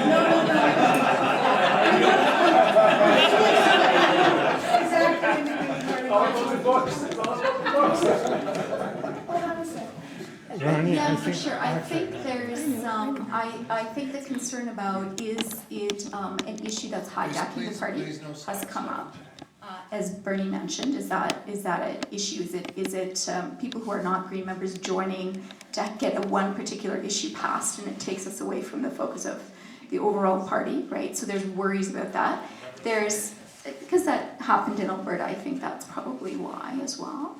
And then there's the issue of just more open debate and discussion for such a significant and important issue that we have in the country. And it seems like there wasn't a lot of advance discussion that I saw anyways on the web, whatever beforehand I didn't attend. So it's obviously been, I think the fact that the leaders threatened to resign is huge, and that we have to actually take that into consideration, because I think it impacts the future of the party, and we need to really look seriously at that as party members, and address that issue as well, whether or not we agree with the resolution. I think that matters for the future of the party, and I think it's foolish to pretend that it doesn't. And then I would say as well, from a human rights point of view, this is just my own personal view, I don't know how others in the party have felt, but I feel that we have to come to, what would I say? I do agree with the consensus building approach, and I like the fact it's gone back for shadow cabinet and working group to work on it and to build that within the party. I think that's the modeling the kind of democratic behavior we want to have and what we want to do. I think if we are seen in the public to have one issue that splits us in half and breaks us as a party, how are we any different from the other parties? What are we doing in terms of democratic process? I mean, for me, that's pretty significant. So, where the divisiveness is coming from, it's coming principally from two sources. It's coming from people who are outside the party, who are shameless apologists for an apartheid regime and are vilifying us. And then, following the threat of resignation, it took on a new dimension. And people in the party began to have the concern that you're having. How is the resignation of our only parliamentarian going to affect the future of our party? And that's why I asked you that question a moment ago. How divisive would this be if our party's leader accepted the will of the membership? You know, and you talk about a consensus building exercise in shadow cabinet. I spent hours and hours and hours before the convention trying to reach a compromise resolution. I actually went to Ottawa in July, weeks before the convention, at my own expense. I had dinner with Elizabeth May, and I put to her a compromise, which was an immense watering down of this resolution, because I thought we were going to lose. I was trying to salvage something from the situation. By that point, the attacks had come on. Elizabeth had abandoned the JNF resolution, even though she co-sponsored it.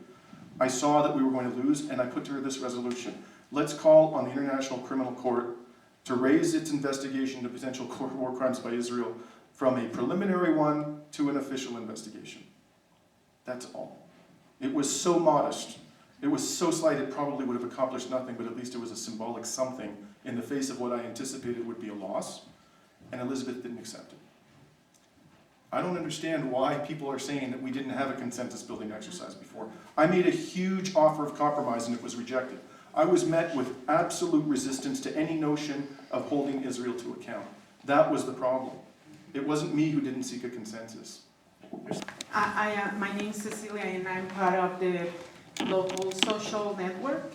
And first of all, I want to thank you so much because you guys are doing this. I grew up in El Salvador. I grew up being bombed by the U.S. Army in my country, where we had mostly killed because the communities were Christians, to the point that we had killed Romero, right? Imperialism has no religion.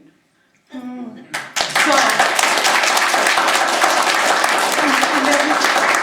the reason I'm saying this is because I'm very thankful for all the Canadians who back in the time were you and didn't let our people alone, you know? It's very hard to go to school and start learning. Sorry, I'm getting very emotional. I remember I was grade 1 and I was learning how to read, and the death squads had left beheaded bodies, and I was reading the death squad message, and you were not supposed to cry, because if you cried, you were a suspect. So if that's not terrorism, I don't know what else can be called, right? So now is the time to pay back. I am compromised with the BDS campaign, and here we are in Calgary. And just tell us where the rally is, because we're going to support it.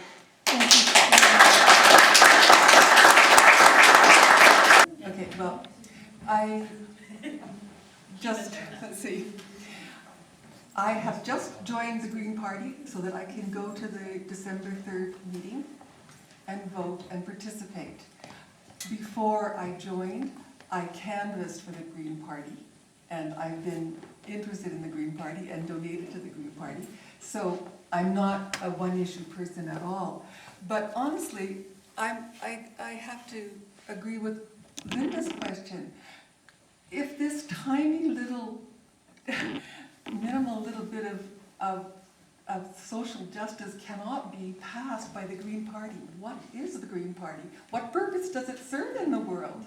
It doesn't have a purpose then, as far as I can see. It's a great party. Who are we protecting? And I won't stick around if that's the way the party's going to be, so that's all. I'm not a member of the Green Party, but I really hope that you guys keep this resolution in December so that maybe my party, the New Democrats, will get off their butt and maybe try and do something better. You know, just think back to the struggle against apartheid in South Africa. Just take yourself there. Where were you then? Did you support boycott and divestment sanctions then? And if you didn't, ask yourself why. And when people talk about, you know, the two-state solution, the one-state solution would be following in the model of South Africa, where you have a fundamental transformation from an undemocratic society to a democratic one. And how can we not support that? Thank you.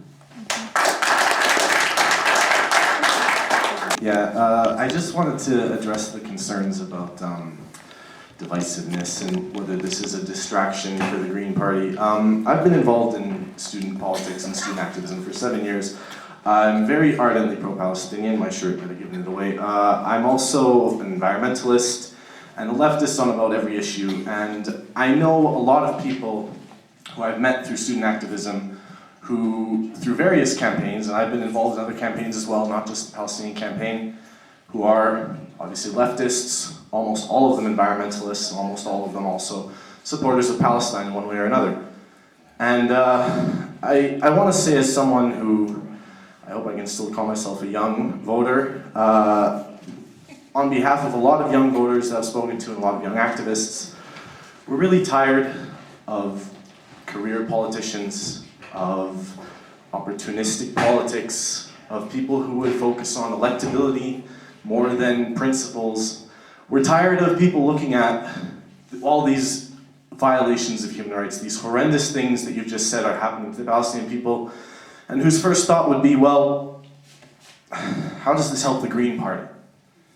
Or how does this help any other party? Or is this something we should support to get elected? Not, is this something we should support as human beings? And I don't see it as a strategic decision to focus on that question. I know a lot of people who on this issue have decided that they will either join the Green Party or support it. I know a ton of people who have been looking for any political party, any parliamentary party to support BDS, as you have hopefully gotten the Green Party to do, and would vote for that party in a second. I know a lot of people, and especially young people, who are looking for a party that will stand on principle rather than on electability, or on, because it's not electability that selling out your principles, selling out human rights, selling out any of these things, that does not make you electable. It does not get you the support of the people. And I'm sure as environmentalists, as Green Party supporters, we're tired of people doing the same thing on the environmental issues as well. We're tired of people who would campaign in Alberta, especially in Alberta, and say, well, does being pro environmental policy, I wasn't referring to you specifically, I'm talking, and it was I'm not okay talking about to be you called a specifically. sellout. It is an attitude that a lot of people have, not necessarily you, but it is, I'm addressing the criticisms generally. It's okay for him to call me a sellout. No, that's why I've got the mic now. I would really appreciate, I need to say something here. Okay, excuse me, sir. I think that, I'm just going to make a commentary here, please. I have a lot of friends in this room. We don't always agree on these issues, but they're people I respect, and people have worked very hard and very tirelessly on these issues. I think it doesn't do any of us any service to throw these kinds of terms around. So I really would ask you, we have got to set a model here. If we are trying to work for reconciliation with Indigenous people, if we are encouraging reconciliation and anti-oppression movement, for the Palestinians and with Israel, then we must model here what we're trying to do. It's our duty to do that, to be the change we want to see in the world. So I would really encourage you, what hope is there if we can't sit here and discuss with each other respectfully about our differences? Those of us in the Green Party, those of us outside of the Green Party who worked for BDS and Palestinian rights for many years, we have got to set the tone for this. We can disagree, yes, but we have to realize that there's a greater good here that I would say just about all of us in this room are devoted to. So I would encourage you to keep that in mind in your comments. We're just about at the end. I want to just allow a moment for a closing comment, and I would ask you if you would just provide that information for people who are wishing to be part of that discussion with the Green Party. Many of us are members but may not have registered for the special general meeting, so if you could let us know what the deadlines are for registering and so on, that would be very helpful. I just want to say about this young man, and I do consider you a young man, so putting aside the use of the word sellout, I think what you had to say is critically important, and I hope that the people in our party who are going to be called upon to make this decision think very, very carefully about what you had to say. there is a whole generation out there that needs us to put principle before notions of electability. Electability will follow principle. I think your message is very important. Thank you. So, there is and I want to be very clear, I've been going around the country, and I'm not going to be shy about saying this, encouraging people who want to defend this human rights victory, very important human rights victory, to join the party, but only on condition that they agree with our core values. You know, I showed them up on the screen, they're in our Constitution. You shouldn't be joining our party just because you care about this issue. You should be joining our party because the core values are your values. And if this issue has galvanized you to take a stand for those values, then come on in and join us, by all means. You have to be a member more than 30 days, or at least 30 days before the vote. So that would, by my calculation, by November 2nd, you have to become a member. You can do this online. Making a contribution isn't sufficient. You actually have to choose to be a member. You can become a member for a year for $10. If you can contribute more than $10, wonderful, please do that. But it's something that's affordable for most people.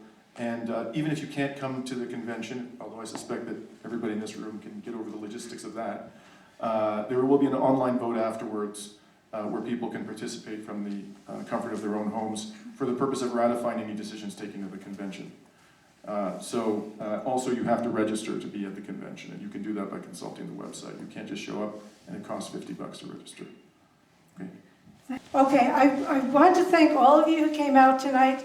Some of you looking a little bit stressed, and people with very strongly felt emotions and substantive issues they needed to discuss. I honor your courage and your commitment to democratic discussion for coming here. I think it's very important. Also really want to thank community-wise. I know that they were subject to some harassment, intimidation, whatever you want to call it, and we really appreciate that this truly is a home for grassroots groups, for democratic discussion, for political discussion, and we really appreciate that they've been here. We appreciate the constables for being here. A nice quiet presence, but knowing that you're here and that you support peaceful discussion, which is what this was all about.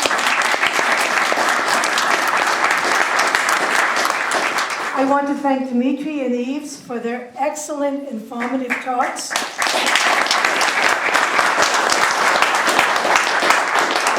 And I want to thank the organizers, some of whom are looking very weary tonight. It's been a very hectic week, and I'm really pleased that we had the kind of meeting we did, albeit with some strongly expressed emotions. That's not too surprising, but I want to thank all the people who worked very hard to ensure that this could happen. And I'm sure you'll be hearing a lot more about this. And I encourage you all, in whatever way is appropriate for you, to be active on environmental issues, to be active with the Green Party or the NDP if that is your choice, and the Liberal Party, pushing for what you believe in. Conservatives? Not really. I'm biased, I admit. Well done, Renee. Thank you. Well done.